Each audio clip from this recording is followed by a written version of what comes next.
Bonjour à tous ceux qui viennent d'arriver. On a commencé par un petit sondage, le temps de laisser le temps à tout le monde de se connecter et puis connaître un petit peu notre audience pour parfois mieux adapter aussi notre discours et nos réponses.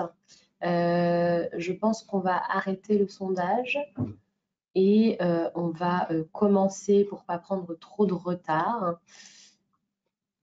Alors, je vous remercie. On est presque 100 connectés, donc c'est vraiment pas mal pour ce premier opus d'une série de 3 webinaires qu'on a appelé les Bébinars sur le thème plébiscité de la néonate.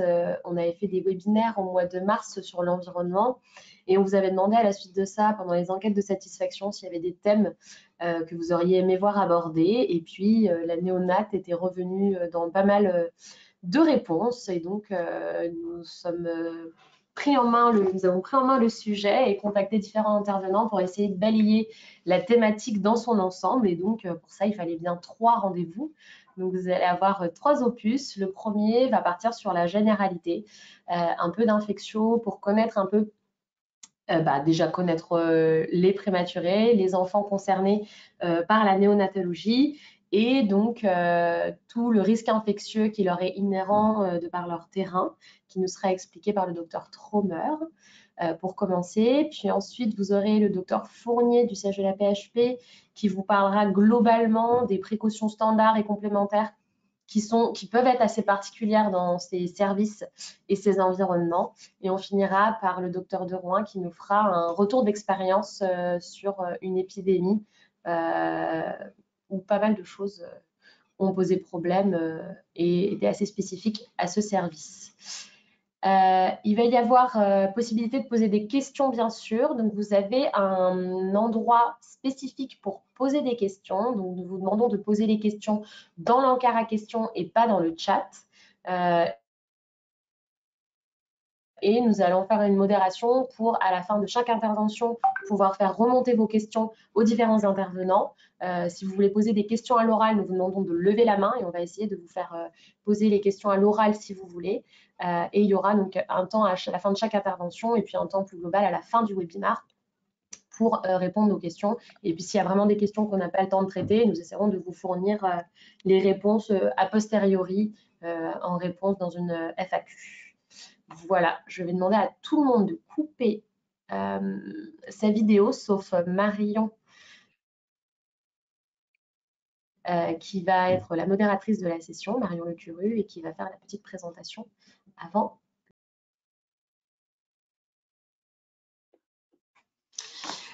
Merci Stuti. Bienvenue à tous. Donc ce webinar qui a bon pour sujet risque infectieux chez le prématuré. On va pas trop tarder. Je pense que je vais laisser tout de suite la parole au docteur Trommer qui va donc nous présenter les généralités des infections chez le prématuré, à qui je viens de passer la main. Et qui doit pouvoir afficher normalement l'écran. Normalement, tout est bon. Est-ce que tout le monde voit l'écran? Oui. Ça marche. Ben, je vous laisse la parole. Est-ce que vous m'entendez bien? Oui, c'est parfait. Super. Bonjour à tous. Merci de l'invitation à ce webinaire pour discuter de l'infection chez le prématuré. Thibaut Trommer, je suis moi pédiatre infectiologue sur le CHU de Reims. Et donc, c'est un sujet, effectivement, sur lequel j'ai l'habitude de assez fréquemment avec nos équipes de néonates et nos équipes aussi d'hygiène hospitalière et de bactériologie. L'idée de ce topo, ça va être de vous présenter les quelques particularités du prématuré. C'est un sujet qui est extrêmement vaste et on n'a pas la prétention de pouvoir faire en 20 minutes le tour du sujet, mais au moins d'avoir quelques notions importantes. Cette diapo pour mes liens d'intérêt. Le plan que je vous propose est le suivant. On va d'abord parler des particularités du prématuré. en soi, un peu d'épidémiologie des infections chez le prématuré, les principales qu'on rencontre, et puis discuter aussi un petit peu des infections de cathéter, qui font partie des choses qu'on rencontre le plus dans les infections dans les services de réanimation néonatale, et puis qui sont toujours un petit peu un dilemme, mais pour plusieurs raisons. Un prématuré, c'est quoi? Déjà, si jamais vous n'avez pas eu l'occasion de passer dans les services de réanimation néonatale, voici à quoi peut ressembler un prématuré, un enfant prématuré dans un incubateur, avec un environnement qui reste très particulier, plus ou moins un support respiratoire, un besoin d'un accès veineux central pour pouvoir aider à sa nutrition au vu de l'immaturité du tube digestif et de l'impossibilité à l'utiliser complètement. Les prématurés ont quelques particularités, notamment en termes de risque infectieux. On va surtout se centrer sur le problème du risque infectieux. On a une immaturité de la barrière cutanée avec une dernière couche de l'épiderme, le stratum corneum, qui est immature, qui est beaucoup plus perméable pendant au moins le premier mois de vie, avec un pH qui sera aussi moins acide au niveau de la peau et qui laissera plus facilement la colonisation ne sera pas la même, le passage des bactéries à travers la barrière cutanée ne sera pas la même non plus. Et les peptides antimicrobiens sont moins nombreux et différents des peptides antimicrobiens de la deuxième partie de la vie. L'immaturité, elle est aussi pulmonaire. Les défenses locales pulmonaires, elles arrivent plutôt sur le dernier trimestre et plutôt sur la deuxième partie du dernier trimestre. Or, on sait tous que des 24, des 25, des 26, des 27 semaines, ils n'ont pas eu la chance d'avoir cette maturation des défenses locales pulmonaires et cette maturation pulmonaire suffisante pour leur permettre de bien se défendre. Ils ont aussi une moins bonne clairance ciliaire, ce qui fait que moins de mouvement, plus de stagnation, plus de risques infectieux aussi. L'immaturité, elle est aussi immunitaire, avec des activités du complément qui sont extrêmement faibles, qui entraînent aussi des anomalies de la phagocytose. Il y a aussi des anomalies de la phagocytose. Les anticorps maternels, ils passent après la 32e semaine, mais les prématurés avec les plus forts risques infectieux ne sont pas ceux après 32 semaines. Et ils ont aussi de moins bons complexes antigènes-anticorps. Donc, ils sont un peu tout ce qu'il faut en termes de terrain pour avoir une espèce de sur-risque infectieux et faire qu'il va falloir qu'on puisse les surveiller et les aider sur ce plan. L'immaturité, elle est aussi digestive. Comme sur la barrière cutanée, le pH gastrique est moins acide, ce qui fait que une des barrières qu'on peut avoir liée à l'infection digestive est moins importante. Il y a aussi moins de peptides antimicrobiens produits par les cellules de Paneth et donc des défenses au niveau intestinal plus basses qui sont moins bonnes et un sur-risque de translocation digestive. Il y a aussi une grande particularité, et ça, si vous avez déjà échangé aussi avec des réanimateurs néonataux ou des néonatologues, vous le savez, les signes d'infection sont assez aspécifiques chez le prématuré. Le risque d'évolution est extrêmement rapide, l'infection peut être aussi létale et ils sont plus à risque de localisation secondaire, beaucoup plus de foyers pulmonaires et de localisation méningée aussi, due à une certaine perméabilité de la barrière hémato-encéphalique aussi. Chez le prématuré, on a globalement deux grandes entités décrites dans la littérature en fonction du délai par rapport à la naissance. On a ce qu'on va appeler le early onset sepsis, donc le sepsis qui va arriver dans les 3 premiers jours de vie, c'est la dénomination la plus communément admise, en sachant que les histoires de délai sont encore sujets à débat dans la littérature. Mais globalement, moins de 3 jours, sepsis précoce, qui va plutôt s'apparenter à l'infection néonatale bactérienne précoce, avec ce qu'on en connaît en termes de bactériologie, donc de l'Escherichia coli, duquel le K1 nous inquiète particulièrement, le streptocoque B et les germes de colonisation maternelle, favorisés par la rupture prématurée des membranes, une chorioamniotite, une colonisation au streptocoque B, bien sûr, la prématurité, mais là on parle d'infection chez le prématuré, et puis le very low birth weight, donc les petits poids pour l'âge gestationnel, qui sont encore plus à risque infectieux élevé. La présentation clinique, elle est plutôt franche, très multisystémique. C'est des infections qui sont très très parlantes. L'atteinte pulmonaire est fréquente et la mortalité est très élevé en fonction des séries, bien sûr, et de l'endroit où on se situe. Et vous avez de l'autre côté le deuxième pendant, le late onset sepsis, plutôt à partir du troisième jour, et là, qui va être plus lié à l'infection nosocomiale, à l'immaturité du système immunitaire et des différentes barrières dont on a parlé, et puis aussi au besoin d'avoir des cathéters veineux de manière prolongée. C'est associé à l'exposition antibiotique, au petit pois pour l'aide gestationnelle, et les germes sont principalement les staphylocoques, premier desquels les coagulases négatifs, de l'aureus aussi très présent, et puis les entérobactéries, avec une part croissante, on le verra, des entérobactéries résistantes aux céphalosporines de troisième génération. La et c'est là où c'est plus compliqué parce que la présentation clinique est bien moins bruyante, en dehors du tableau de méningite associée, qui peut aussi ne pas être le plus parlant, et puis la mortalité un petit peu moins élevée, mais qui reste néanmoins un 2 à 40%, en tout cas un range de mortalité en fonction des séries qui est très très variable. On peut rencontrer aussi dans ces infections du candida, mais on aura l'occasion d'en reparler après. Sur les infections nosocomiales, donc Santé publique France réalise des enquêtes nationales de prévalence des établissements de santé. Une première, sur les dernières données, on en a une en 2017 où on voit que globalement, à peu près 5% en population générale, moins en pédiatrie, avec des nouveau-nés à 1,5% au moment de l'enquête, de nouveau-nés infectés. Et puis, obstétrique quasiment pas, néonatologie un peu plus, réanimation néonatale, on est à plus de 9% des nouveau-nés hospitalisés qui présentaient une infection nosocomiale.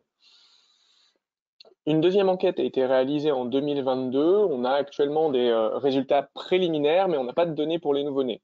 On voit une tendance à l'augmentation, alors à lier aussi potentiellement avec tout ce qu'on a eu comme infection Covid nosocomiale. Chez le prématuré, qu'est-ce qu'on va rencontrer comme tableau infectieux? Une des infections qu'on va rencontrer très fréquemment aussi, et une des infections qu'on craint énormément, c'est l'entérocolite ulcéro-nécrosante. Donc une atteinte extensive du grêle, dont on ne connaît pas encore très bien le mécanisme. La cause infectieuse est envisagée, mais pas tout à fait démontrée actuellement. Mais probablement du plurifactoriel, de l'infectieux, du bas débit. On va se retrouver en fait avec une atteinte ischémique aussi du côlon et avec une du côlon ou du grêle et une nécrose intestinale sévère. 1 à 3% des nouveau-nés, ce qui n'est pas rien quand on considère qu'on a 800 000 naissances par an en France. Surtout les prématurés, on peut avoir aussi des entérocolites tardives, mais elles sont beaucoup plus rares. Le risque, bien sûr, perforation digestive, abcès, péritonite purulente, nécessité de résection chirurgicale et derrière des enfants qui se retrouvent avec des grêles courts et puis d'autres problématiques infectieuses derrière. On voit aussi, et notre première cause d'infection nosocomiale en néonatologie et réanimation néonatale sont les bactériémies liées aux cathéters veineux centraux, avec les cathéters seront réexpliqués dans d'autres, mais on a des cathéters veineux ombilicaux qui restent en général 5 jours, voire moins, et des cathéters qui s'apparentent un peu à des peak lines ou des midlines pour les prématurés. Contamination par le site d'insertion et par la nécessité d'avoir des pansements, et puis d'avoir aussi la colonisation cutanée qui se fait malgré tout, et puis une barrière cutanée qui est moins bonne, ou une contamination hématogène. Et là, c'est notre première cause d'infection nosocomiale, mais c'est aussi une des plus complexes, parce que le diagnostic est extrêmement difficile, les prélèvements sont difficiles, la contamination cutanée sur prélèvement périphérique, où vous prenez des très petits volumes et vous avez des hémocultures qui sont remplies au compte-gouttes, on a un risque, on a des très très faibles volumes et donc on a un risque de faux négatif, mais on a aussi un risque de faux positif sur la manière dont sont réalisés les prélèvements, d'autant que les coagulases négatifs sont les premiers germes. Et on a un risque du coup d'exposition de ces enfants aussi à des antibiothérapies qui ne sont pas forcément adaptées. Autre problématique, les hémocultures voie centrale, voie périphérique, très très rarement faites. Les hémocultures quantitatives, enfin, très rarement faites aussi. Et puis, les cathéters sont précieux parce qu'ils sont difficiles à poser. Ils sont souvent laissés en place et se pose toujours la question sur ce type d'infection de quand est-ce qu'on le retire. On viendra en discuter aussi. Alors, vous voyez ici à gauche un cathéter veineux ombilical, à droite un cathéter épicutanéo-cave, donc ce qu'on appelle les cathéters voie centrale équivalent midline, on va dire. Les infections liées au cathéter, c'est aussi très difficile de les définir parce que quand on a des prélèvements qui ne sont pas forcément les plus fiables, comment est-ce qu'on est sûr que c'est une infection et pas une contamination? Le réseau NeoCat avait proposé une définition des cas avec bien sûr bactériémie avec une culture aussi enfin des cas certains et probables, bactériémie et culture du site d'insertion du cathéter qui sont positives au même germe, on a une infection liée au cathéter. Avec la culture positive aussi à plus de 10,3 CFU par ml, les émoques quantitatives qui sont en faveur d'une infection du cathéter ou un délai de positivité en faveur aussi de l'infection du cathéter. Bon. La plupart du temps, on est dans la deuxième définition et dans l'infection probable. On n'a pas ces critères-là parce que on n'a pas l'émoque périph, on n'a pas les émoques quantitatives et puis on n'a pas retiré le cathéter. Mais globalement, on isole un micro-organisme dans au moins une hémoculture avec des signes cliniques et biologiques et une antibiothérapie qui a été mise en place au moins 5 jours pour pouvoir définir les cas quand on fait des séries rétrospectives. Qu'est-ce qu'on a aussi comme autre signe, la clinique qui va nous parler bien sûr, avec l'intolérance glucidique qui est assez fréquente, la dysrégulation de la fréquence cardiaque et puis la dysrégulation thermique. Un syndrome inflammatoire avec une augmentation de la CRP associée et puis au moins 2 signes biologiques parmi des anomalies de la numération de formules sanguines, l'acidose lactique, l'augmentation de la procalcitonine. Et puis derrière, non biologique, mais une antibiothérapie au moins 5 jours définira rétrospectivement un cas probable. Si on regarde les données qu'on avait en 2014 du réseau NeoCat, globalement, on a surtout des staph coagulase négatives, la majeure partie, qui sont pour une bonne partie résistants à la méticilline, mais jusqu'ici on n'invente rien. Du staphylocoque aureus aussi, avec peu de résistance à la méticilline à ce moment-là. Et puis des entérobactéries qui restent la deuxième grande famille de germes qu'on va croiser à ce moment-là, avec à cette époque 12% de BLSE. On croise un peu de pseudomonas dont on aura peur, et on a quand même quelques levures, mais qui représentent un faible pourcentage. Si on regarde les données plus récentes, on voit qu'on a une augmentation du nombre de bactéries liées à un cathéter, alors peut-être lié aussi au recueil et au développement du réseau de recueil, qu'en général c'est plus lié aux cathéters veineux centraux longue durée qu'aux cathéters veineux ombilicaux qui sont retirés assez vite, que ça arrive plutôt au moins une semaine après la pose du cathéter, et que là on retrouve en termes de germes du staphylocoque aureus et des entérobactéries avec une très nette, une augmentation en valeur absolue du nombre d'entérobactéries résistantes au C3G, ce qui reste un vrai problème aussi, et avec des staphylocoques résistants à la méticilline qui restent eux plutôt stables. Après avoir parlé un petit peu d'infections liées au cathéter, je vous parlerai aussi un peu d'infections fongiques pour vous en dire simplement quelques mots, parce que ce sont des infections qui restent plus rares, sont principalement des candidoses, du parapsilosis et de l'albicans, et avec des séjours hospitaliers prolongés, mais jusqu'ici, pareil, on n'invente rien, une translocation qui est digestive ou cutanée, et les entérocolites font partie des voies d'entrée pour les candidats. Mais c'est surtout sur des bactériémies liées aux cathéters veineux centraux. C'est juste que 2 à 12% des hémocultures positives en fonction des séries. Et sur le réseau NeoCat, on était plus proche du 2% ou du 12%. Et avec des facteurs de risque que, globalement, une bonne partie des prématurés ont moins de 32 semaines. Et ben, si on est en réanimation néonatale, on en a pas mal. La CIVD, on peut en avoir. Les lipides et l'alimentation parentérale plus de 5 jours, eh ben, globalement, ils l'ont tous. Les anti-H2, non, pour le cas, mais l'intubation, on a de moins en moins des durées d'intubation prolongées quand on arrive sur des termes au-delà de 27, mais on peut encore en avoir. Des cathéters veineux centraux, un biofilm, une antibiothérapie prolongée par C3G, typiquement l'entérocalite ulcéronécrosante qui a eu son antibiothérapie prolongée, puis qui fait sa fongémie secondaire.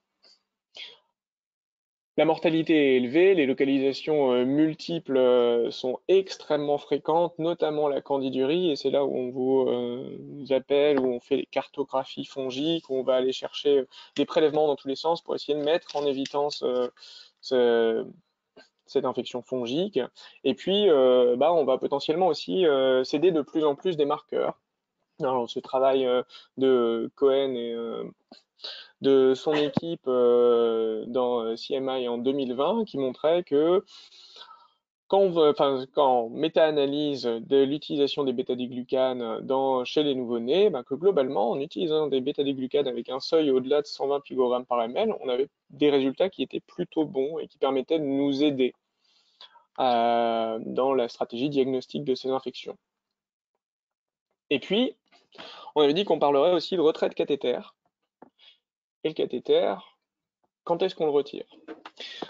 Ça reste un vaste débat et on ne fait pas tout à fait comme les infections liées aux voies centrales chez l'adulte. Vous avez ici sur la gauche les recommandations SPILF. Donc en fonction du GER, on retire le cathéter si on a un candidat ou une candidose ou une infection à Staphylococcus aureus.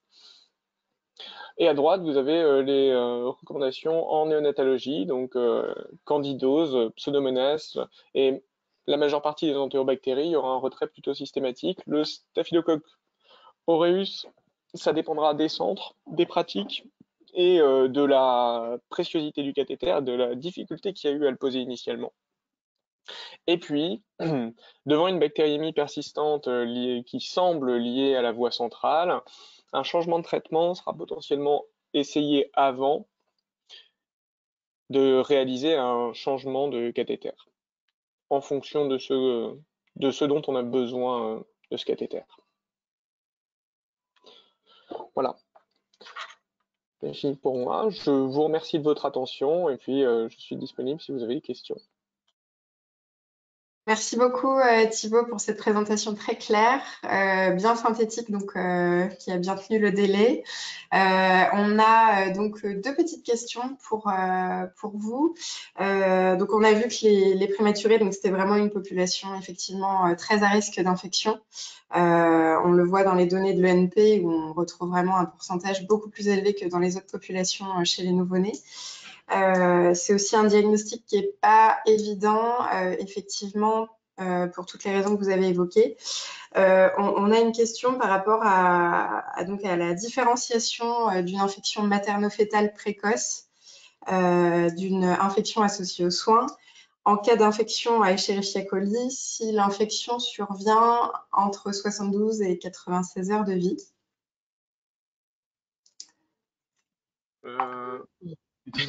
Très bonne question.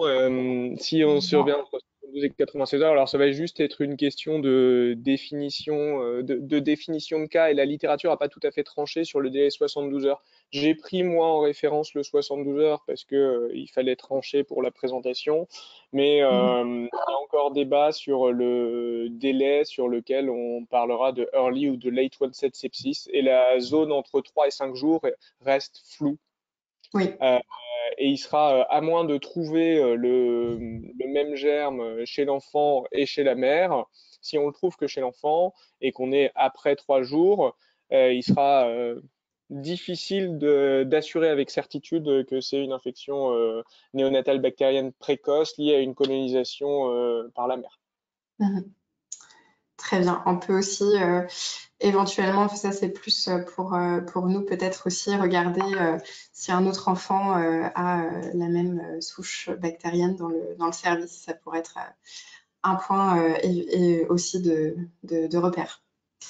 En ce qui concerne les entérocolites ulcéronécrosantes, est-ce qu'il y a du coup une indication à réaliser une coproculture pour ces enfants? Alors, pour le coup, la coproculture est pas réalisée. Moi, j'ai en tout cas pas de notion d'indication à la réaliser. La question va être surtout s'il y a besoin d'un geste chirurgical d'aller réaliser des prélèvements localement. Ok. On a une autre petite question peut-être, qui sera peut-être à poser pour un autre intervenant. Alors, je vais du coup passer la main maintenant à Sandra Fournier pour une présentation du coup sur les mesures de prévention générale du risque infectieux dans les services de réanimation néonatale. Donc en termes de précautions standards et précautions complémentaires. Et puis, on va continuer à colliger les questions. N'hésitez pas à poser vos questions dans l'onglet questions pour qu'on collige ça et qu'on puisse les poser aux intervenants à la fin des présentations si besoin. Voilà, je vous laisse la main. Alors, bonjour à toutes et tous. Est-ce que vous m'entendez bien déjà? Oui, très bien. Très bien. Et vous voyez mon écran?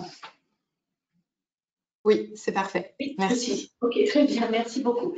Donc, merci de m'avoir invité à faire cette présentation. Donc, moi, je suis médecin infectiologue, responsable du service prévention du risque infectieux au siège de la PHP. Et donc, je coordonne la prévention des infections nosocomiales dans les hôpitaux de la PHP. Évidemment, il y a des équipes d'hygiène dans chaque hôpital, donc il s'agit de coordonner. Et à la P, on a 7 réanimations néonatales, ce qui nous a donné dans le passé de nombreuses occasions de rencontrer divers problèmes infectieux. Donc, précautions standards, précautions complémentaires, évidemment, on se base sur les recommandations de la SL2H et vous verrez effectivement qu'il y a quelques particularités qui sont intéressantes à évoquer en néonatologie. Donc déjà, je ne vais pas traiter tout ce qui sera traité dans les autres webinaires, l'antisepsie, avant-geste invasif, les soins de cordon, de cathéter, tout ce qui est nutrition parentérale, alimentation entérale, tout ce qui tourne autour de la prévention des infections du lait maternel. Il y a l'environnement, je vais l'évoquer, mais vraiment ce sera détaillé dans les webinaires suivants, donc je vais passer très vite sur ces points-là.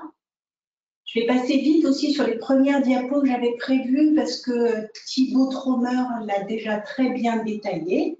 Donc, tout ce qui revient comme information de ce PIADI vous sera présenté aussi. Et voilà, je vais commencer peut-être ici sur les particularités de la prévention du risque infectieux en néonatologie. Donc, la prématurité, je ne vais pas revenir dessus, ça a été très bien expliqué. C'est vrai qu'on voit que pour nous, c'est un challenge de tenir compte de ces éléments pour empêcher l'infection de ces nouveau-nés. Ces nouveau-nés, on l'a vu aussi, ils ont une charge en soins importante avec de nombreux dispositifs invasifs. Il y a la question qui tourne autour de l'alimentation entérale. L'immaturité du tube digestif fait que ce qu'on va donner à manger au bébé peut être une porte d'entrée aussi d'infection. Évidemment, l'alimentation parentérale via les cathés veineux centraux. Un autre point particulier, c'est que la source des excréta, elle est proche des dispositifs invasifs. Vous voyez, le tout petit, que ce soit le cathé veineux ombilical, mais même un cathé veineux central, on n'est jamais très loin de la couche du bébé. Les bébés, ils sont dans des incubateurs ou des berceaux, enfin en réanéonat, c'est plutôt des incubateurs, sont des milieux chauds et humides qui vont favoriser la prolifération bactérienne. Il y a toute la question du matériel partagé avec des matériels qui sont spécifiques aux nouveau-nés, par exemple le tire-lait, l'échographe n'est pas spécifique, mais très souvent utilisé en néonat. Et la question de la désinfection entre deux bébés est importante à prendre en compte. Enfin, ce sont des bébés qui restent très longtemps hospitalisés. Plus on reste longtemps, plus on a de risque d'avoir des infections nosocomiales. Et puis, il y a de nombreux intervenants autour du bébé. Il y a tous les professionnels spécialisés, mais il y a aussi ceux qui ne sont pas spécialisés qu'il faudra penser à former, à informer, par exemple les manipulateurs radio qui rentrent souvent dans les réa. Et puis, il y a les parents qui sont de plus en plus proches de ces nouveau-nés, et tant mieux, avec vraiment tous les soins qui sont apportés pour rapprocher les liens entre bébés en réanimation et parents, mais on va voir aussi qu'il y a des précautions à prendre pour eux aussi. Alors, les précautions standards, donc il y en a beaucoup qui n'ont pas de spécificité en réanéonat et je ne vais pas insister dessus. Celles qui concernent, enfin les premières notamment recommandations qui concernent tous les soins pour tous les professionnels, elles restent évidemment valables. Ce qu'on va détailler aujourd'hui, c'est les précautions standards du guide de 2017 et je m'appuierai beaucoup sur l'avis de la SF2H du 15 juillet 2022 qui reprend en fait les spécificités de ces précautions standards en réanéonate. Alors, la mesure essentielle, s'il en est une, de la prévention des risques infectieux, c'est la désinfection des mains. C'est la même chose en réanéonate. Les préalables d'avoir les avant-bras dégagés, ongles courts, etc., j'insiste pas dessus, c'est la même chose. Effectuer une hygiène des mains, là aussi, les indications de quand effectuer une hygiène des mains en réanéonate sont les mêmes. En pratique, ça va être juste avant de toucher un nouveau-né, avant un geste aseptique, après avoir changé une couche, donc après tout ce qui est geste à risque majeur, et puis après avoir refermé l'incubateur de façon à ne pas transporter les germes du bébé au bébé suivant. La désinfection par la friction hydroalcoolique, c'est la méthode vraiment à privilégier. Et il y a une certaine croyance qu'on rencontre souvent en réanimation néonatale et qui fait que c'est un frein pour les infirmières, aides-soignantes, parfois médecins, à utiliser la friction hydroalcoolique. C'est la peur que l'alcool soit toxique pour le nouveau-né. Et vraiment, je pense que c'est une idée reçue qu'il faut vraiment combattre. Si on fait la friction hydroalcoolique jusqu'au bout, comme ça doit être, pour qu'elle soit efficace, l'alcool à ce moment-là est évaporé et il n'y a pas de risque de toxicité pour le nouveau-né. Il ne reste pas d'alcool sur les mains, il n'y a pas de risque pour le nouveau-né. Ça veut dire en pratique qu'il faut vraiment limiter le lavage à l'eau et au savon, seulement si les mains sont visiblement souillées. Et on rappelle que le lavage à l'eau et au savon, il ne va pas désinfecter les mains, ça va être un facteur d'irritation et donc peut-être de limitation de l'utilisation de la friction hydroalcoolique. C'est vraiment un point sur lequel il faut insister parce qu'on rencontre très souvent cette réticence quand on se rend dans les réanéonates. Ne pas hésiter à inclure les avant-bras dans la désinfection, ça c'est une particularité, puisque là ils vont rentrer dans l'incubateur, ils vont être en contact avec le nouveau-né, parce que là on fait 2 pressions de pompe pour vraiment couvrir les avant-bras. Et puis il faut penser à mettre des distributeurs de PHA disponibles un peu partout dans le service, soit à l'entrée du service, dans les chambres, dans le poste de soins, le bureau des internes. L'idée, c'est vraiment que la friction hydroalcoolique soit le réflexe pour éviter la transmission des bactéries. Port de gants, le port de gants, il n'y a pas de grande spécificité, c'est les mêmes principes que dans les autres services. Il doit être réservé aux soins avec risque de contact avec le sang ou les liquides biologiques. Alors, la particularité chez les nouveau-nés, ça va être les changements de couche. Si on est en contact avec des produits de nettoyage, mais en dehors de ces indications, il n'y a pas vraiment de raison de porter des gants. Pas question de mettre des gants dès qu'on ouvre un incubateur et qu'on va toucher le bébé. Il n'y a aucune raison à ça. Il faut les enfiler juste avant le soin, les retirer juste après. Évidemment, faire une friction hydroalcoolique avant et après le retrait des gants. Et puis, on ne devrait pas avoir de gants portés dans le couloir. Il n'y a aucune raison de faire ça. Un petit point particulier sur la tenue et les équipements de protection individuelle. Alors, côté tenue, il n'y a pas de particularité. La tenue, elle doit être propre, à manches courtes, changée tous les jours, comme chez l'adulte. En revanche, il y a pas mal de questions qui tournent autour de quels équipements de protection individuelle pour protéger sa tenue, et notamment quand est-ce qu'on met une surblouse ou un tablier, est-ce qu'on peut garder la surblouse ou le tablier après l'avoir ôté, etc. Donc, l'objectif de ces EPI, c'est de protéger la tenue du soignant de l'exposition à des micro-organismes lorsqu'on est en contact avec le bébé ou l'environnement proche. Ça veut dire dès qu'on est en contact direct avec lui ou avec l'incubateur, s'il y a un risque de projection de produits biologiques, et puis lors du transport ou de la manipulation de linge ou de matériel qui serait souillé ou des déchets. Les recommandations sont vraiment que ce soit d'usage unique et qu'on ne conserve pas. On voit souvent aussi des surblouses qui sont gardées sur des patères, souvent empilées les unes sur les autres dans les chambres de réanéonate. Ces EPI, normalement, ils sont à usage unique. Ils doivent être mis juste avant le geste, retirés, éliminés juste à la fin du soin. Ça, ce sont des principes généraux des précautions standards qui doivent être aussi appliqués en réanéonate. Alors, on a essayé d'obtenir un consensus, parce que vraiment, c'est une question qui est très souvent débattue, discutée quand on se rend dans les réanimations néonates. Et donc, on a rédigé des recommandations à la PHP en proposant, en fait, de choisir entre tablier ou surblouse en fonction du soin ou du contexte infectieux. Globalement, le tablier suffit dans la grande majorité des soins et on recommande de porter plutôt une surblouse quand on fait un soin qui nécessite vraiment de prendre le bébé dans ses bras ou alors lorsqu'on est dans un contexte infectieux particulier, par exemple une infection à Clostridium difficile.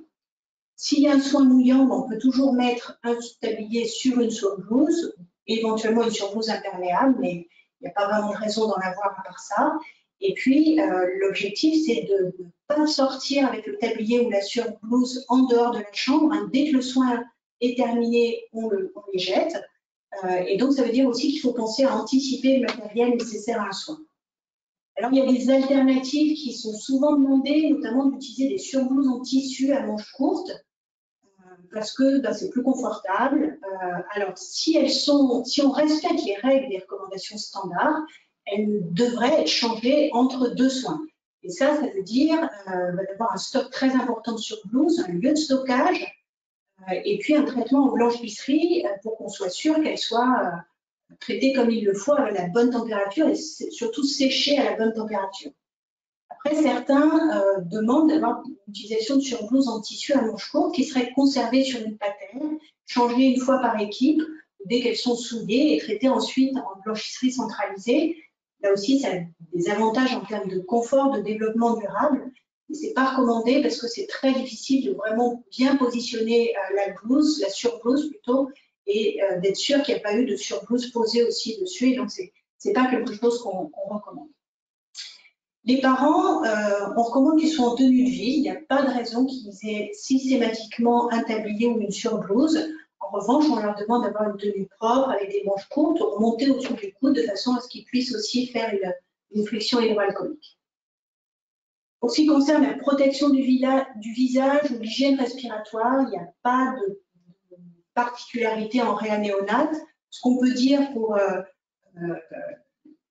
l'hygiène respiratoire, c'est qu'en néonate, il y a des risques de VRS et d'autres virus respiratoires.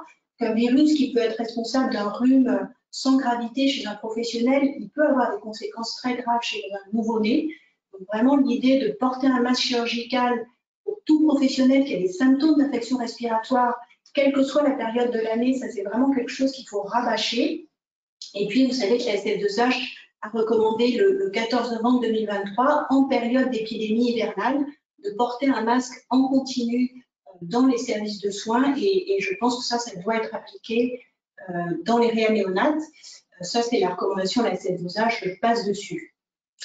Côté gestion des excrétas, la particularité en néonat, c'est les couches. Tous les bébés ont des couches, qu'elles sont très proches des dispositifs invasifs. On recommande de mettre le cathé véno-ombilical en dehors de la couche, donc de plier la couche pour que le cathé ne soit pas dedans. La couche, elle est préférentiellement changée à la fin d'une séquence de soins, après avoir, par exemple, manipulé une voie veineuse périphérique ou centrale, pas avant. Et puis, elle est éliminée immédiatement, la couche. Là aussi, c'est du vécu, c'est-à-dire qu'on voit la couche qui est changée, mais on la laisse dans la couveuse et puis après, on fait des soins à côté, ou on n'a pas de poubelle à côté. Moi, j'ai assisté à un lancer de couche par-dessus un incubateur. Non, ça, il faut vraiment prévoir qu'on va changer, avoir une poubelle à proximité. Les tests couches, on a souvent besoin de peser les couches, donc idéalement, ils sont individuels, ils restent dans la chambre, ils sont à distance de la zone de préparation des soins, toujours pour les mêmes raisons, et puis ils sont désinfectés régulièrement. Et enfin, les parents changent les couches, donc il faut leur expliquer à quel point les excrétas sont un réservoir de milliards de germes et quels sont les risques de contaminer l'environnement. Donc, les gants, la formation à la flexion hydroalcoolique, ce sont des points qui doivent être expliqués aux parents aussi. Gestion de l'environnement, donc je l'ai dit, je ne vais pas détailler parce que vous aurez un topo entier dessus. Juste un petit mot pour sensibiliser sur les incubateurs. On doit anticiper le bio-nettoyage en présence du bébé avec un produit agréé et hors présence du nouveau-né. Insister sur la traçabilité de façon à ce qu'on puisse suivre le bio-nettoyage d'un incubateur et le nouveau-né qui a utilisé quel incubateur. Là aussi, pour nous, c'est important parce qu'on a eu des épidémies, ça a été rapporté dans la littérature, qui étaient liées à des contaminations d'incubateurs. C'est vraiment utile de pouvoir tracer quel incubateur avait été utilisé par quel nouveau-né.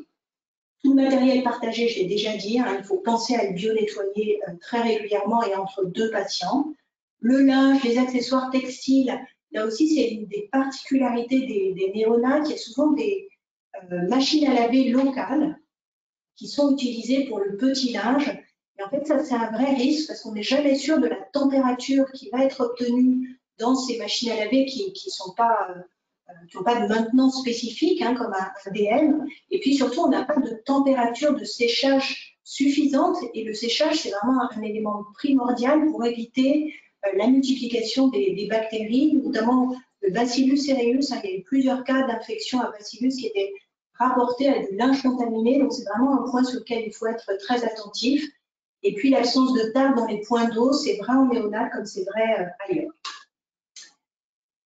Un petit mot sur l'organisation des soins, ça fait aussi partie des précautions standards. Hein. Vous savez qu'il y a des ratios réglementaires de nombre d'infirmières par patient, de deux patients pour une infirmière qui doivent être respectés. Les professionnels, ils doivent être formés régulièrement. Il faut qu'il y ait une évaluation régulière des précautions standards. Un point sur lequel on insiste beaucoup, c'est l'anticipation du matériel nécessaire à un soin pour éviter les interruptions des soins, les allers-retours de la chambre. Là aussi, c'est vraiment du vécu. On est tout habillé, on a oublié un matériel, on va plus ou moins rouler sa blouse pour aller chercher un matériel dans le couloir. Ça vraiment, il faut éviter. Donc, ça veut dire tout un travail d'anticipation. Souvent, dans ces chambres, elles ne sont pas forcément très grandes. Il y a beaucoup de professionnels qui interviennent. Je pense que c'est important de définir un nombre maximal de professionnels selon les gestes, de façon à ce qu'on ne soit pas gêné et qu'on n'ait pas de risque de faute d'hygiène à cette occasion. Et enfin, un autre point important, c'est de limiter le nombre d'entrées et de sorties dans la réanimation de façon à ce que le bio-nettoyage de la chambre, de l'incubateur, du respirateur puisse être réalisé de façon vraiment correcte et rigoureuse entre 2 nouveau-nés. Là aussi, on a vu parfois des professionnels qui étaient débordés et qui n'avaient pas le temps en fait de nettoyer correctement ce matériel. Un petit mot sur les parents. On l'a déjà dit, hein, mais il faut qu'ils soient informés au début, à l'arrivée en réanéonate. C'est un moment qui est très stressant pour eux, donc il faut renouveler cette formation régulièrement. Ne pas hésiter à leur poser des questions, répondre à leurs questions, parce qu'ils vont être très présents auprès de leur nouveau-né et ils ont un rôle à jouer dans la prévention des infections, même si c'est les professionnels qui sont les premiers pourvoyeurs potentiels notamment de transmission croisée. Les parents ont vraiment un rôle à jouer, donc il faut leur expliquer la désinfection des mains, le changement de couche, la tenue, comment se passe le pot à pot, tout ce qui tourne autour de l'allaitement. L'allaitement, là aussi, c'est du vécu dans une épidémie d'entérobactéries résistantes, de BLSE. On s'était aperçu en fait que les mamans s'échangeaient leur tire-lait, elles changeaient la couche, elles tiraient leur lait, elles filaient le tire-lait à la voisine. Et donc ça, c'est un des éléments qui doit vraiment être expliqué, prévu, anticipé avec eux. Et puis, le téléphone portable, il faut faire attention aussi, leur expliquer. Et quand ils sont avec leur nouveau-né, je pense qu'ils peuvent se passer de téléphone portable. Attention aux visiteurs, on a parlé tout à l'heure du BRS, mais les enfants, les frères et sœurs, ils peuvent être pourvoyeurs de pas mal d'infections, notamment respiratoires. Donc, il faut être attentif à ça et puis pas hésiter à faire porter un masque aux visiteurs. Et puis, le masque chirurgical en période d'épidémie hivernale, j'en ai déjà parlé. Juste rappeler sur la vaccination, il n'y a pas de particularité. Hein, les professionnels, on recommande qu'ils soient vaccinés contre rougeole, coqueluche, grippe, Covid. Chez les parents, il y a le principe du cocooning de la coqueluche, mais ce n'est pas vraiment le sujet du jour. Pas de spécificité sur la prévention des accidents avec exposition au sang. Juste faire attention au matériel qui n'est pas forcément sécurisé chez ces matériels très spécifiques en réanéonate, contrairement au matériel utilisé chez les adultes. Et puis parfois, on est obligé de piquer avec la même aiguille. On évite, hein, évidemment, mais il arrive qu'on pique avec la même aiguille. Donc, il faut faire attention au risque d'AES à ce moment-là. Je vais aller vite sur les précautions complémentaires parce qu'en fait, il n'y a pas vraiment pour moi de particularité à la néonate. Les précautions complémentaires, contact, qu'est-ce que c'est? C'est toutes les mesures qu'on a déjà décrites, plus un isolement géographique, donc si possible en chambre individuelle. On essaie de regrouper les patients lorsqu'il y a plusieurs cas. Pensez à signaler sur la porte, sur le dossier du patient qu'il y a un risque infectieux particulier pour cet enfant. L'organisation des soins, on peut essayer de faire une marche en avant. Idéalement, par exemple, si on a une épidémie d'entérobactéries productrices de carbamazépine, on peut être amené à mettre du personnel dédié, ce qui est plus facile en réanéonat puisqu'on a un ratio qui parfois le permet. Mais sinon, la marche en avant, c'est-à-dire de finir les soins par les bébés contaminés, avec toutes les limites qu'on peut évidemment avoir sur ce principe d'organisation des soins. Penser à informer des risques infectieux si le bébé est transféré, et puis évidemment à prescrire les précautions complémentaires. Précautions complémentaires respiratoires, air et gouttelettes, je n'ai pas trouvé non plus de spécificité en réanéonate. Peut-être vous en trouverez, vous me contredirez, hein, mais pour moi, masse chirurgicale ou FFP2 sont appliquées selon les risques infectieux. Et puis, donc, je vous engage vraiment à relire cet avis du 15 juillet 2022 hein, qui décrit un peu tout ce que je viens de vous présenter. Et notamment, je fais un peu de publicité pour la checklist que nous avons élaborée avec Valérie Souéry, qui est à côté de moi, qui est tout ça basé sur un travail de la thèse de Stuti Gera qu'elle avait réalisé en visitant les 7 réanéonates de la PHP. Et donc, il y a toute une grille qui permet de s'auto-évaluer en dehors d'un problème infectieux ou lorsqu'on est confronté à une épidémie, de revoir les principaux thèmes que j'ai évoqués aujourd'hui et voir s'il y a des marges d'amélioration qui sont identifiées comme ça. Et je vous remercie beaucoup. Merci beaucoup, Sandra, pour cette synthèse. Alors, on a quelques questions qui sont arrivées pendant la présentation.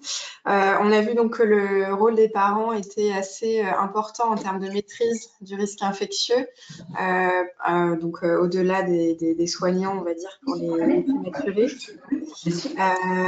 Qu'est-ce qu'on peut dire en termes de recommandations pour les parents dans les réanonates qui disposent d'une salle commune? Est-ce qu'il y a des recommandations particulières à rappeler aux parents qui iraient donc dans ces salles? Pas spécifique, hein, c'est tout ce qu'on a dit déjà. Je pense qu'en fait, quand ils arrivent, il faut leur expliquer un peu les risques infectieux, le risque de transmission de bactéries entre 2 personnes. Donc, au sein d'une salle commune, peut-être le masque, hein, surtout s'il y a des gens qui sont vraiment leur expliquer le risque de rhume, etc. Leur expliquer l'hygiène des mains, tout ce qui est matériel partagé. Mais sinon, je ne ferai pas de recommandations particulières. Oui, c'est vrai que la perception de la transmission, elle n'est pas forcément innée. On le voit, nous, tous les jours, avec les soignants aussi et les médecins, pour le rappeler, c'est vraiment un gros travail. Et notamment aussi dans ces services-là, en termes de gestion des excrétas, où là, vraiment, on a une grosse différence pour les EPI, notamment. Voilà, on ne ferait pas le change d'un adulte comme on fait le change d'un enfant. Et c'est aussi parce qu'à la maison, on ne le fait pas avec les gants, quoi, par exemple. Ouais, oui, c'est vrai que c'est très particulier, puis souvent on a des chambres en fait qui sont avec plusieurs berceaux, hein, plusieurs incubateurs, et donc c'est vraiment un réflexe à prendre et vraiment une éducation à avoir pour les parents de faire une flexion hydroalcoolique dès qu'ils ont fini de changer la couche, dès qu'ils ont enlevé les gants et fini de changer la couche pour éviter de effectivement contaminer tout l'environnement et aussi celui du bébé d'à côté, quoi. Oui. On a aussi une question, donc pareil sur la perception du risque infectieux cette fois-ci, côté soignant un peu plus. Quel serait le moment de recommander pour réaliser la désinfection des mains quand on va prendre en charge un patient qui est dans un incubateur? Est-ce qu'il faut le faire avant d'ouvrir l'incubateur ou après avoir ouvert l'incubateur? Alors effectivement, c'est une bonne question. Je crois qu'il y a beaucoup d'incubateurs qui sont avec le coude. Donc idéalement, c'est avant de toucher le bébé. Hein, c'est-à-dire qu'on fait la friction hydroalcoolique, on ouvre l'incubateur si possible avec le coude et ensuite on délivre le soin au bébé. L'idée, c'est que la friction, elle soit le plus proche possible du soin qu'on va apporter au bébé. On est d'accord. Que ce soit bien sec aussi pour éviter la vapeur d'alcool peut-être dans l'incubateur. C'est pour ça que j'ai insisté. D'abord, c'est comme ça que la friction est efficace. Hein. Si on va vraiment au bout de la friction, c'est comme ça que le produit va être moins irritant pour les mains, puisque l'effet émollient des molécules, il va vraiment aller au bout et on aura moins d'irritation des mains. Et en plus, tout l'alcool sera évaporé, donc il n'y aura vraiment aucun risque pour le nouveau-né. Donc vraiment, ça, c'est une réticence qu'on rencontre beaucoup en réanéonate et je pense sur laquelle il faut vraiment insister. On a aussi parfois des questions de temps d'ouverture, si l'incubateur s'ouvre avec les mains et le risque de refroidissement du bébé. Ouais. C'est une question qui revient assez souvent. Alors, je pense qu'il n'y a pas eu d'études là-dessus, mais bon, 30 secondes ne me paraît pas forcément un délai.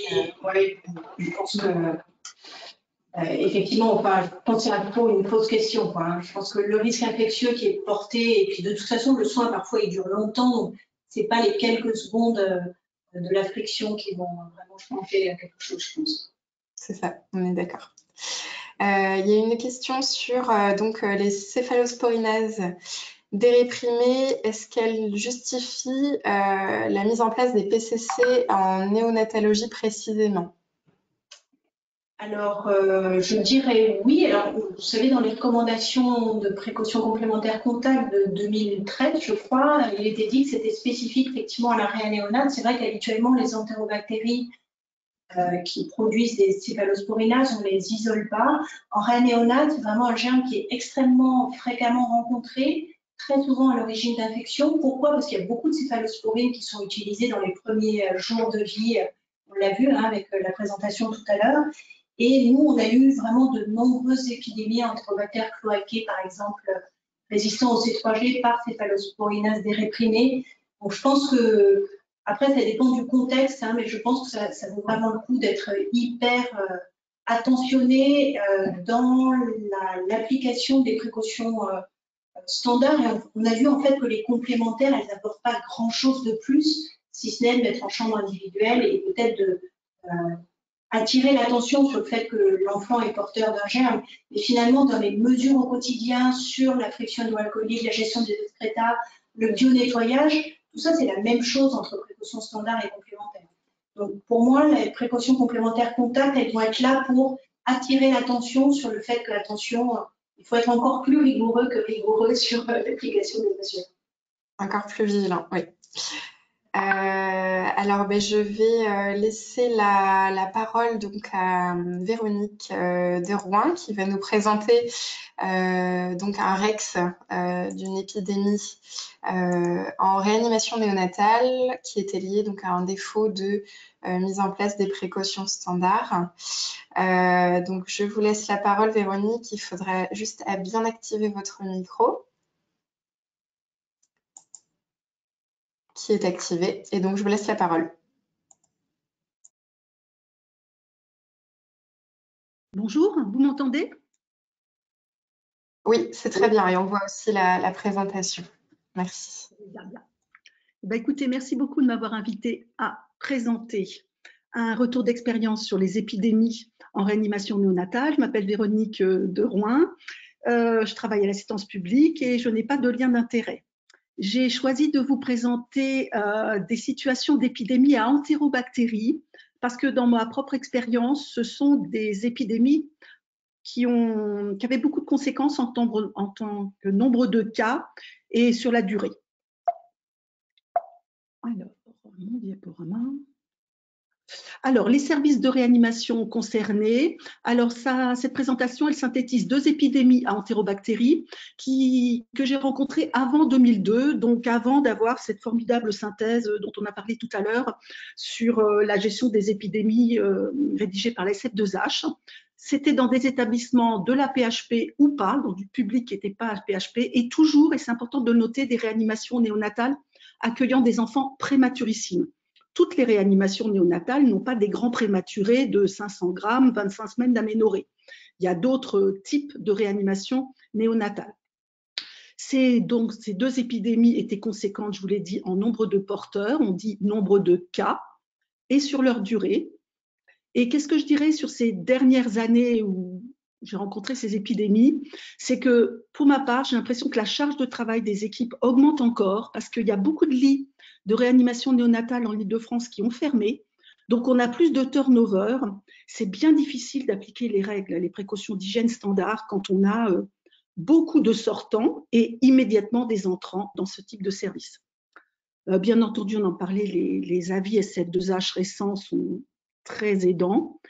Et je vais vous détailler des problématiques spécifiques voire des initiatives locales que j'appelle initiatives locales d'humanisation de la réanimation, dans la mesure où effectivement, de temps en temps, on voit passer au-dessus du risque infectieux des idées qui sont pour essayer que la réa ressemble moins à une réa et plus à une maison. Donc voilà, et puis il y a aussi la problématique tout à fait pertinente du développement durable. Et nous, on va essayer de discuter de quelques exemples ensemble. Alors, ces épidémies, moi je vais vous parler d'une épidémie à Serratia marcescens, une autre à Enterobacter cloacae. Donc, c'était des cas de colonisation digestive, ce sont des entérobactéries. Nous avons eu des infections, soit des bactériémies compliquées de méningite ou également, on pouvait avoir des pneumopathies. On en a parlé. Qui dit tube digestif dit risque de transmission croisée majeur avec la possibilité de dissémination de ces bactéries dans l'environnement et sur le main des professionnels. Alors, on rentre dans notre métier d'hygiéniste. Donc, on sait analyser une épidémie. Déjà, c'est important de savoir recenser les cas. Il y a eu une question sur les céphalosporinases. Effectivement, les recommandations de mars 2023 de la SF2H rappellent qu'il faut réaliser des dépistages au niveau du rectum hebdomadaires et donc rechercher ces bactéries, soit BMR, soit résistantes aux céphalosporines de 3e génération. Pour analyser une épidémie, on peut calculer un taux d'attaque, le nombre d'enfants le nombre de cas rapportés au nombre de présents dans l'unité. On peut aussi l'analyser avec un tableau synoptique ou une courbe épidémique. On peut aussi l'analyser en typant les souches patients en les comparant, éventuellement aussi avec des souches environnementales quand on a fait une enquête environnementale. Alors, très rapidement, parce que vous savez comment on fait, et en fait, on fait comme on peut. Les investigations EOH, c'est tout en même temps et c'est bien difficile de prioriser parce qu'il faut, pour réfléchir, bien sûr, analyser l'épidémie. Il faut aussi la signaler. Je vous parle du signalement ici. Moi, ma problématique, c'est souvent est-ce qu'il faut signaler dardard ou bien est-ce qu'on a un petit peu le temps de se retourner déjà pour savoir ce qu'on va raconter. Et puis également, parce que y a d'autres choses à faire. Donc, ma pratique dans ces deux situations, ça a été de signaler aussi vite que possible avant que ça parte en cacahuète. Vous avez vu qu'on avait donc plusieurs cas et une fois que les enfants sont colonisés, ils s'infectent avec leur flore endogène et donc il y a un risque de septicémie, bactériémie à Serratia ou à Enterobacter. Et ça nous pend au nez finalement quand il y a une colonisation digestive importante des enfants du service. Donc dans ces situations, j'ai tendance à signaler très vite. Même si j'ai pas beaucoup de billes, j'ai pas beaucoup de choses à expliquer, et puis j'explique bien entendu surtout ce que je fais, c'est-à-dire ce qu'on fait en équipe avec la réa et l'équipe opérationnelle d'hygiène, c'est-à-dire qu'on audite les pratiques, on audite les procédures. Là encore, on a des outils récents effectivement très utiles avec l'avis du 15 juillet 2022 de la SF2H. On réalise des formations, des informations, des rappels, et c'est là qu'on rentre un peu dans le dur, vous l'avez compris avec Sandra. Il y a les classiques d'hygiène hospitalière qu'on maîtrise, et puis il y a tout un tas de spécificités, en général dans chaque spécialité médicale. Désolée, j'ai fait une faute d'orthographe. Bon, éventuellement, on peut réaliser également une enquête environnementale.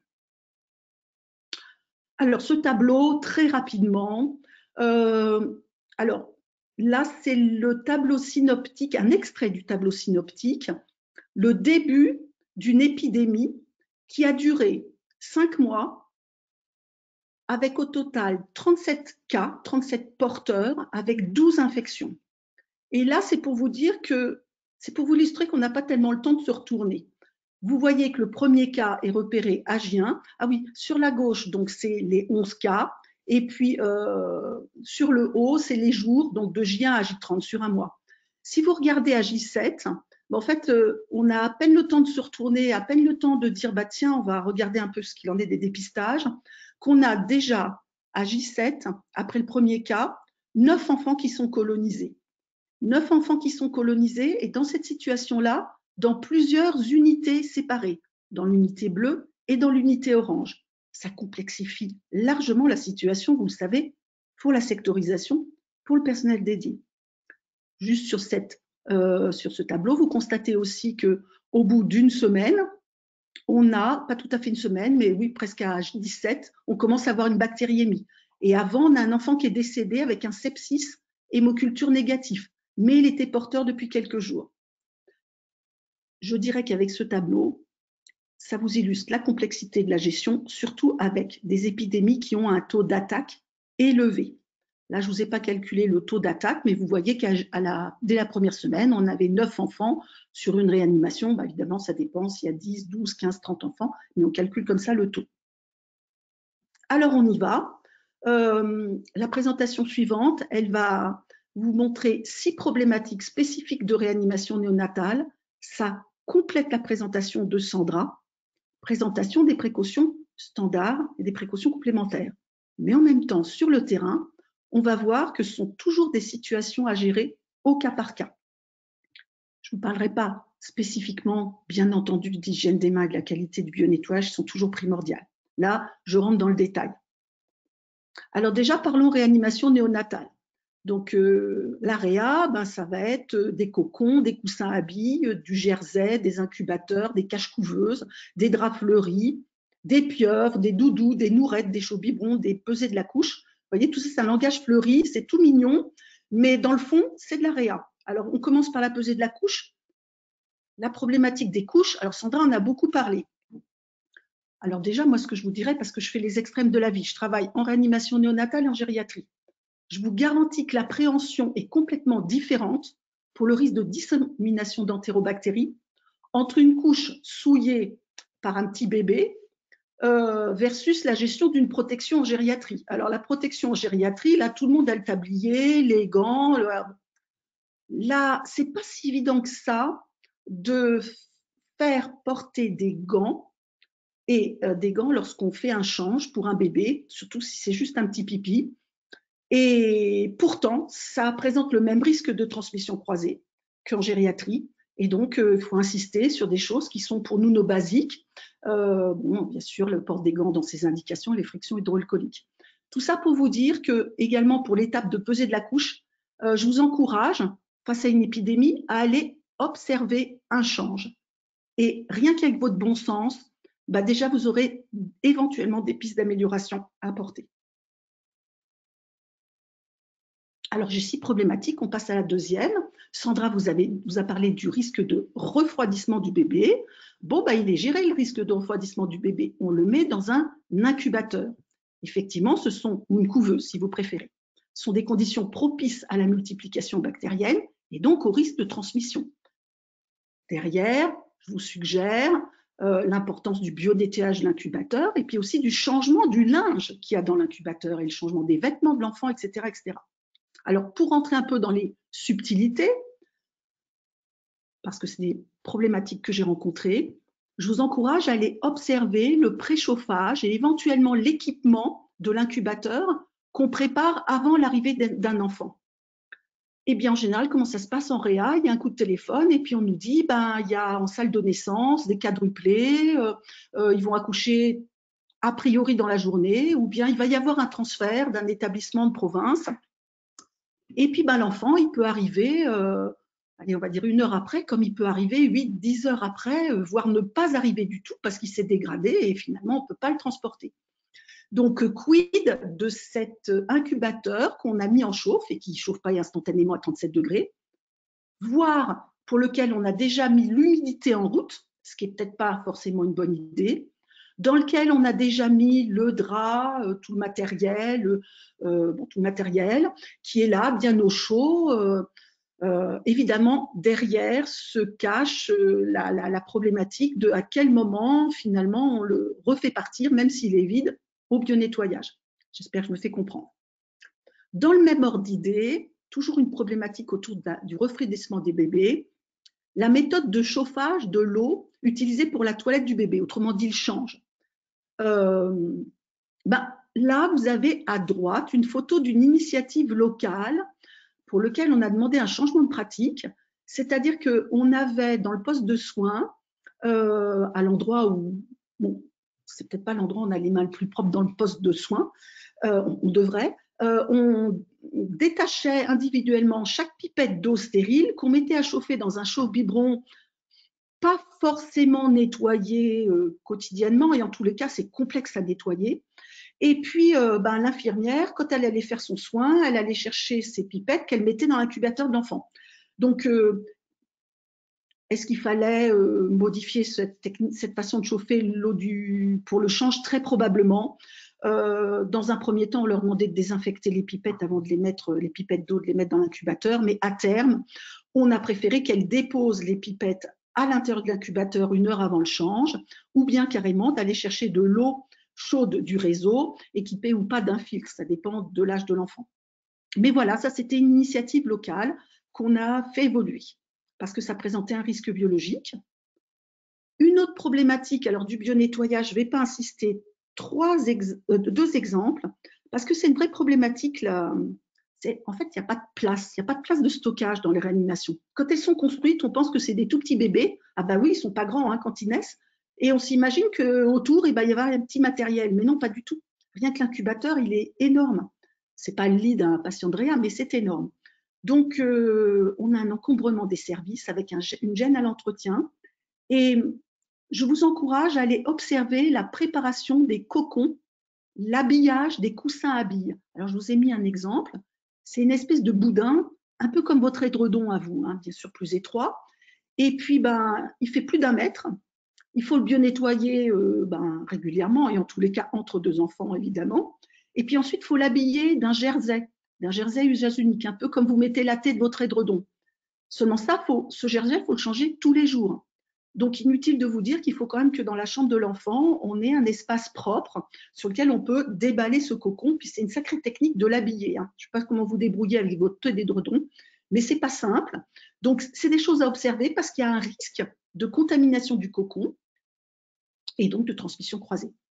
Pareil, pour illustrer la difficulté des incubateurs, nous, on est allé, et je vous encourage à le faire, observer le local et la technique de bio-nettoyage.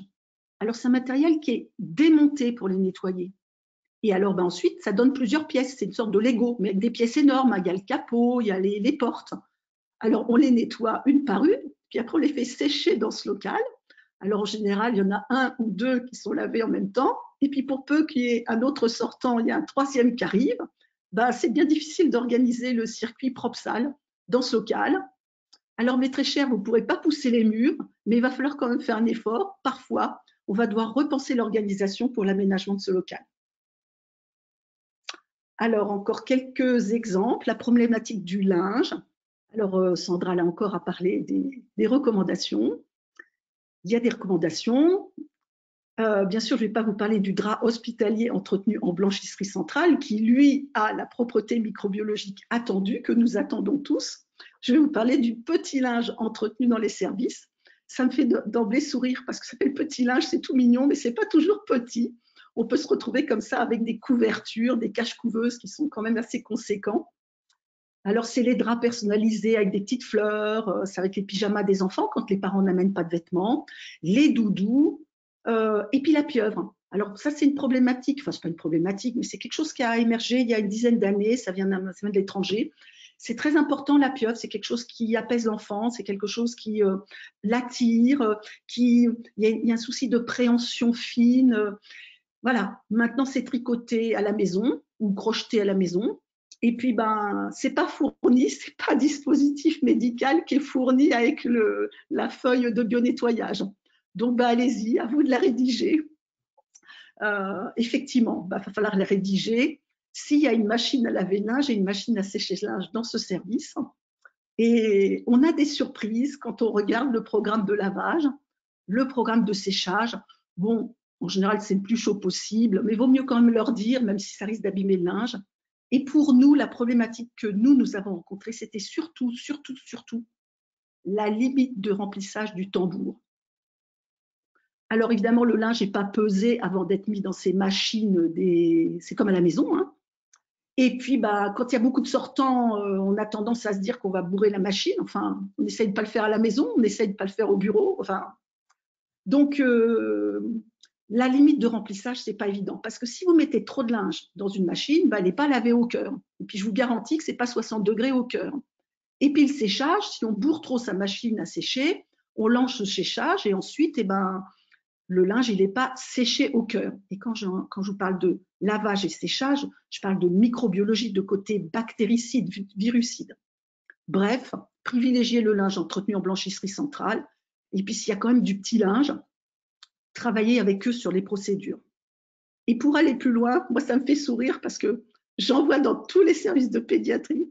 Je voudrais que vous vous renseigniez des pratiques en cas de panne de leur machine à laver le linge ou de leur machine à sécher le linge.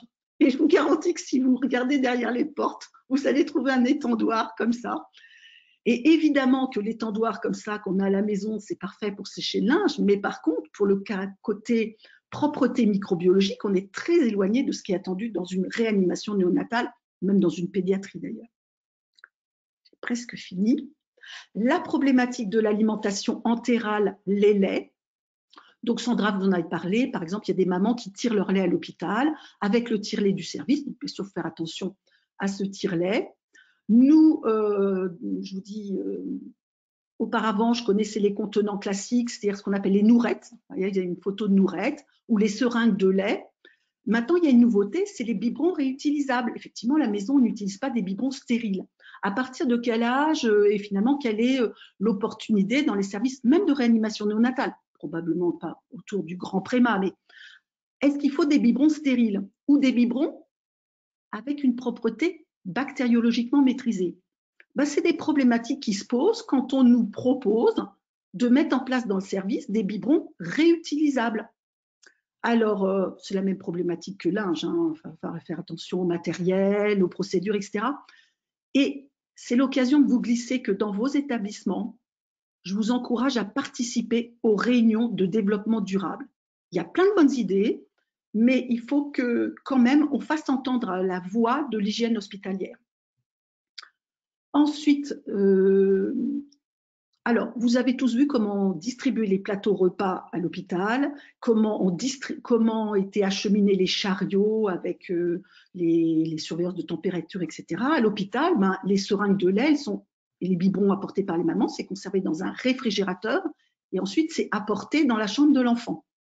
Regardez un petit peu comment c'est apporté parce qu'il ne faudrait pas arriver sur les dérives que vous avez sur les photos de droite. C'est-à-dire on fourre dans un sac plastique propre, soit, même stérile, mais plusieurs seringues, et puis ensuite on met ça sur le desk, le bureau du poste de soins, et puis ensuite il ne faudrait pas que chaque infirmière, avec les mains désinfectées, entre guillemets ou pas, hein, parce que des fois, voilà, eh bien, aille farfouiller dans ce sac et puis regarde qu'on distribue bien, trifouille finalement toutes les seringues pour trouver la bonne avec la bonne identité et ensuite la pose comme est posée celle sur la photo. Et encore moins aussi le problème du réchauffage du lait. Est-ce que vous pensez que c'est intéressant de réchauffer une seringue de lait qui va de toute façon être mise pour certaines, pour la plupart, dans une, comment ça s'appelle? Mince. Un pouce-seringue et que ça va être passé en 12 heures. Bon, voilà. Donc, au final, faites attention à limiter les manipulations de ces contenants de lait, se poser la question de la pertinence du réchauffage, l'entretien du chauffe-biberon. Et ma dernière problématique, alors ça, c'est du vécu aussi. Bon, peut-être que les choses ont changé depuis 2022. Hein. C'est la problématique du surstockage du consommable du chariot de la chambre. L'enfant, c'est de la réa, il a un chariot, ça s'appelle des fois un guéridon, avec des tiroirs, et dedans, on stocke ce dont il a besoin, puis comme il grandit, on ne vide pas forcément les tubulures qui sont plus adaptées à la taille, on en rajoute, puis voilà ce qui se passe des fois dans le guéridon d'un sortant. Vous voyez un petit peu le nombre de seringues qu'on peut avoir. Alors bon, mais quid quand on est dans une situation épidémique? On en fait quoi de tout ça? Je pense qu'il faut s'interroger là-dessus, de ce qui peut être jeté, ce qui doit être jeté, ce qui peut être bien nettoyé, ce qui peut être remis en circulation. Et quand on dit remis en circulation, c'est probablement pas rapporté dans la réserve. Quand on dit remis en circulation, c'est mis dans l'incubateur, dans le chariot d'un autre enfant. C'est une vraie problématique parce que c'est tout ce qui est dans ces guéridons, chariots, là, c'est extrêmement manipulé pendant les 3 semaines, 15 jours, voire plus, où l'enfant est resté dans le service. Donc là encore, il faut des procédures et je pense, c'est difficile à établir, mais des listes du matériel nécessaire. Voilà, moi j'ai fini ma présentation sur les problématiques. En conclusion, je dirais que c'est très important et assez facile de maintenir une étroite collaboration entre l'EOH et le service de réanimation néonatale, être vigilant sur les initiatives locales, accompagner les innovations, s'appuyer sur le correspondant en hygiène, qu'il soit médical ou paramédical du service, il est précieux. S'appuyer sur les nouvelles recommandations de la SF2H formidables et signaler les épidémies, participer à des réseaux de surveillance pour progresser. Merci de votre attention. Merci beaucoup Véronique pour cette présentation, ce retour d'expérience de ces épidémies en réanimation néonatale. On a une petite question qui est venue dans le chat des participants en termes d'infection à Bacillus cereus. Est-ce que vous pouvez nous dire un petit peu votre expérience en termes de clinique, porte d'entrée et prévention de ces infections? Est-ce que vous avez eu une expérience avec ce germe-là? Oui, on a eu 2 expériences. La première expérience en 2016, au moment où on s'est rendu compte qu'au niveau national, on avait une augmentation des infections à Bacillus cereus. Alors d'abord, et puis là, je crois plus récemment, au premier semestre 2023, où plusieurs réanimations d'Île-de-France ont eu des cas également. À ma connaissance, il y a certaines portes d'entrée qui sont envisagées sans qu'elles soient forcément absolument certaines. On doit avoir une grande vigilance sur la préparation des nutritions parentérales et notamment, idéalement, les faire préparer complètement dans les services de nutrition à la pharmacie. Et si ce n'est pas le cas, extrêmement vigilant, peut-être les préparer sous PSM, limiter au maximum les ajouts dans ces poches de préparation de nutrition parentérale. Une petite chose pour la clinique, nous on a été perplexes parce qu'on a vu des cas d'enfants qui avaient des bactériémies, ils se portaient très bien et l'évolution a été favorable, ils étaient quasiment pas malades, et puis d'autres, mais ça va tellement vite, on a à peine le temps d'avoir le résultat de l'hémoculture que je dirais que l'enfant est quasiment décédé. C'est étonnant, ces 2 tableaux à l'opposé dans des bactériémies à Bacillus cereus. Effectivement, plutôt à craindre dans ces services-là, en effet. On a eu des questions par rapport, alors vous parliez de la bonne gestion du linge.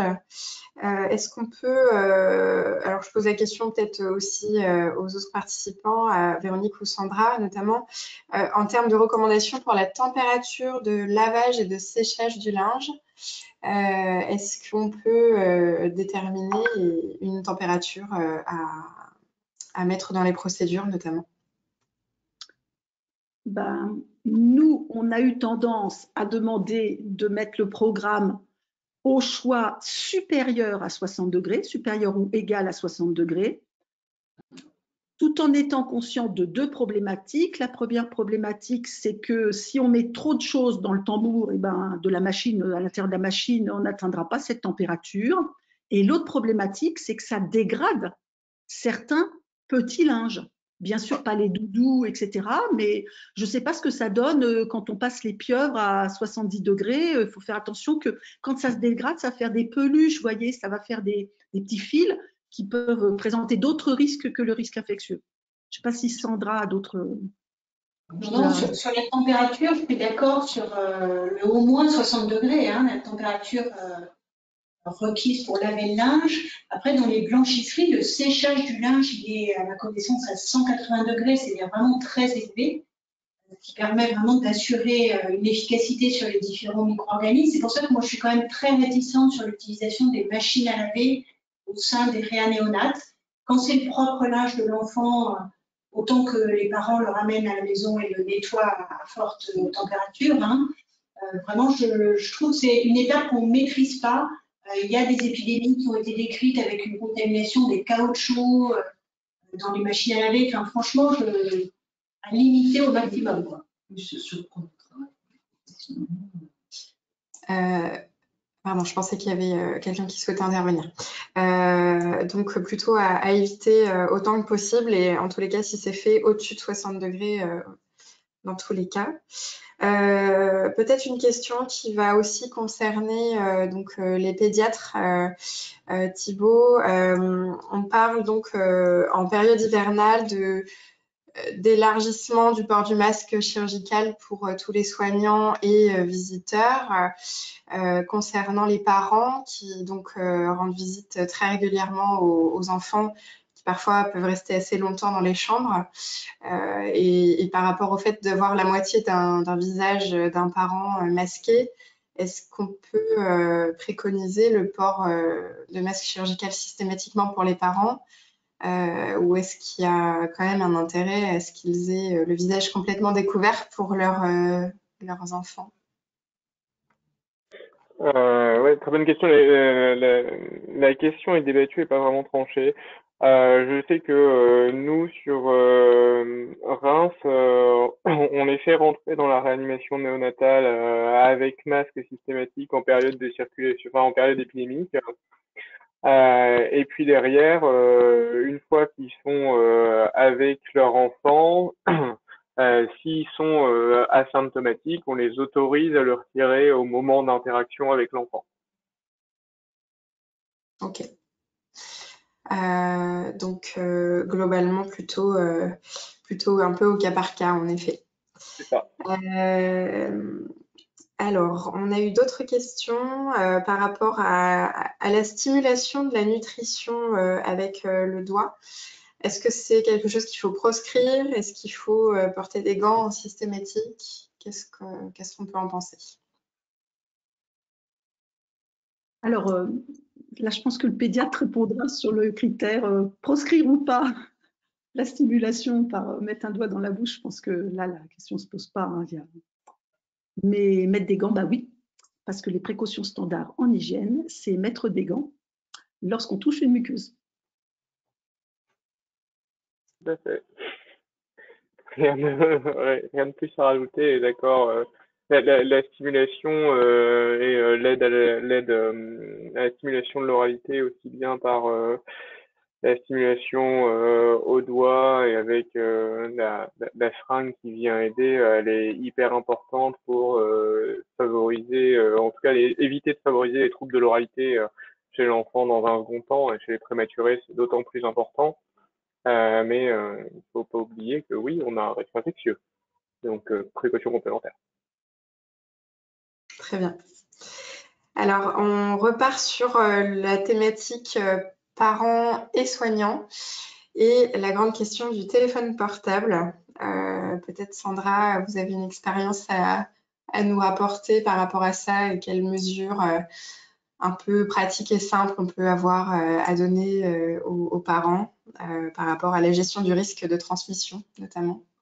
Oui, je pense qu'il faut être assez pragmatique. C'est-à-dire que d'abord, quand le parent est avec son enfant, là, on sort des précautions standards, hein, mais je pense que l'enfant mérite toute son attention et donc il n'y a pas besoin que le portable soit là pour la détourner. Ensuite, que le parent ait envie de faire une ou deux photos de son enfant et partager avec d'autres, pourquoi pas. Il faut juste leur recommander de désinfecter peut-être avec une lingette imprégnée d'antiseptique, d'alcool, de désinfectant leur portable, mais vraiment d'éviter de s'en servir tout le temps et d'avoir à la fois le portable à la main et le nouveau-né. Je pense qu'il faut avoir une utilisation raisonnée, si on peut dire. Après, je ne sais pas si d'autres intervenants ont des avis différents, hein, mais je ne l'interdirai pas complètement, mais vraiment, je pense que ça peut être vraiment limité à prendre quelques photos et puis voilà. Est-ce que Véronique Thibault, vous avez un avis supplémentaire? Non, limiter l'exposition aux écrans. Après, c'est sûr que le sortir pour pouvoir prendre une photo, pour pouvoir aussi donner des nouvelles à la famille, parce que on n'est pas forcément, on n'a pas forcément la possibilité d'avoir tout le monde qui vienne rendre visite aussi. Et la naissance d'un enfant prématuré, c'est un événement très particulier et toute la famille va vouloir être autour, va vouloir avoir des photos aussi. Donc pouvoir en prendre, oui. Après, je pense que chaque temps devrait être dédié plutôt à l'interaction avec l'enfant qu'à l'interaction avec son téléphone portable. Merci. Nous avons une question. Alors, il y a au choix là pour le type d'eau à utiliser pour faire la toilette d'un bébé en réanimation. Est-ce qu'on a des eaux à utiliser préférentiellement, qu'elles soient stériles ou soient standards, bactériologiquement maîtrisées? Est-ce qu'on a un avis tranché là-dessus? Pour les expériences que j'ai rencontrées, je vous rappelle, donc c'était des grands prématurés. Pour certains, il y avait dans le lit des draps à usage unique, hein, draps stériles à usage unique. C'est comme ça qu'on équipait l'incubateur la première semaine de vie. Donc, je répondrais en faisant une réponse de Normand, ça dépend de l'âge de l'enfant. Ça dépend de l'âge corrigé. Donc, pour ce qui est de mon expérience dans les réanimations néonatales avec des grands prématurés, on utilise soit la pipette d'eau à usage unique, pipette de 5 ml ou de 10 ml. On s'était posé la question, est-ce qu'on utilise de l'OFI ou de l'eau distillée? On n'a pas tranché. Et l'autre, donc c'était une situation qui nous plaisait dans la mesure où la pipette était réchauffée à l'intérieur de l'incubateur et si possible désinfectée avant d'être placée dans l'incubateur. Et dans un autre service, ils utilisaient un contenant, d'ailleurs je ne sais pas ce qu'ils utilisent maintenant parce que c'était les pots, comme on a les pots du laboratoire, les pots stériles dans lesquels ils mettaient de l'eau qu'ils allaient chercher dans un robinet qui était équipé d'un filtre tout germe. Donc voilà pour mon expérience. Je vais poser une question à Sandra en termes de présence. Donc, si on isole un Clostridium en service de néonatologie et au vu de la colonisation naturelle des enfants à ce germe, faut-il mettre en place des précautions complémentaires? Alors, je dirais que c'est comme chez l'adulte, c'est-à-dire soit il y a des symptômes de diarrhée, etc. Sinon, non, c'est quand même assez rare, hein, à ma connaissance, mais là, peut-être Thibaut pourra compléter, mais les infections à Clostridium oides difficile chez très nouveau-nés, moi, j'en ai pas rencontré beaucoup. Donc, je dirais que c'est un peu comme chez l'adulte, hein, je mettrais des précautions complémentaires s'il y a des symptômes, notamment de diarrhée importante, mais sinon, non. Thibaut, si vous avez... Effectivement, complètement d'accord. Aucune expérience sur les infections à Clostridium difficile. Pas mal de fois où on a des symptômes, des accélérations du transit, des diarrhées, et pour des recherches de Clostridium qui sont faites, mais avec effectivement un portage qui est absolument pas le même chez le moins de 2 ans que dans la population générale. Très difficile à interpréter. Et puis, sur tous les dossiers, une autre cause a été trouvée aux diarrhées, donc ils n'ont absolument pas été traités. Mais les précautions qui avaient été mises en place, 2 principes. Ça marche. Alors, c'est vrai qu'on peut se poser la question et apparemment, plutôt le CNR n'est pas trop en faveur de la recherche spécifique de Clostridium dans ces situations-là, au vu de la grande majorité de colonisation possible. Voilà, donc c'est vrai qu'on peut se poser la question, mais peut-être pas le rechercher en systématique spécifiquement. Eh bien, écoutez, je crois qu'on a fait le tour des questions. Je vais réinviter mes collaborateurs et les intervenants s'ils souhaitent réafficher leur caméra. Je vous remercie en tout cas pour ce webinaire, premier webinaire hyper intéressant et très enrichissant. Et voilà, je vais laisser le mot de la fin pour cet outil. Merci beaucoup Marion pour cette super modération et merci beaucoup à tous nos 3 intervenants vraiment pour ce webinaire qui était passionnant. Je pense qu'on a pu répondre à pas mal de questions et faire le tour de pas mal de choses. N'hésitez pas à vous connecter au prochain webinaire puisque le deuxième webinaire sera vraiment centré sur les cathéters et l'antisepsie. Et donc, ce sera beaucoup plus détaillé sur la gestion des nutritions, des cathéters et de l'antiseptique, des soins de cordon, etc. Et avec notamment pas mal d'épidémios et de retours de la part de Spiadi sur le réseau de surveillance en fait, des nouveau-nés, des bactériémies et d'infections des nouveau-nés. Et puis le troisième webinaire sera concentré plutôt sur l'environnement et la gestion du lait maternel. Donc il y a des questions auxquelles on n'a pas pu répondre, notamment sur les incubateurs, mais ne vous inquiétez pas, sur le troisième webinaire, on répondra à tout ça. Et je voulais en profiter pour vous diffuser une petite vidéo sur le GPRI, puisque on fait pas mal de choses et ce qui fonctionne, c'est de nous suivre, nous encourager, de nous soutenir. Ça nous permet de continuer à avancer.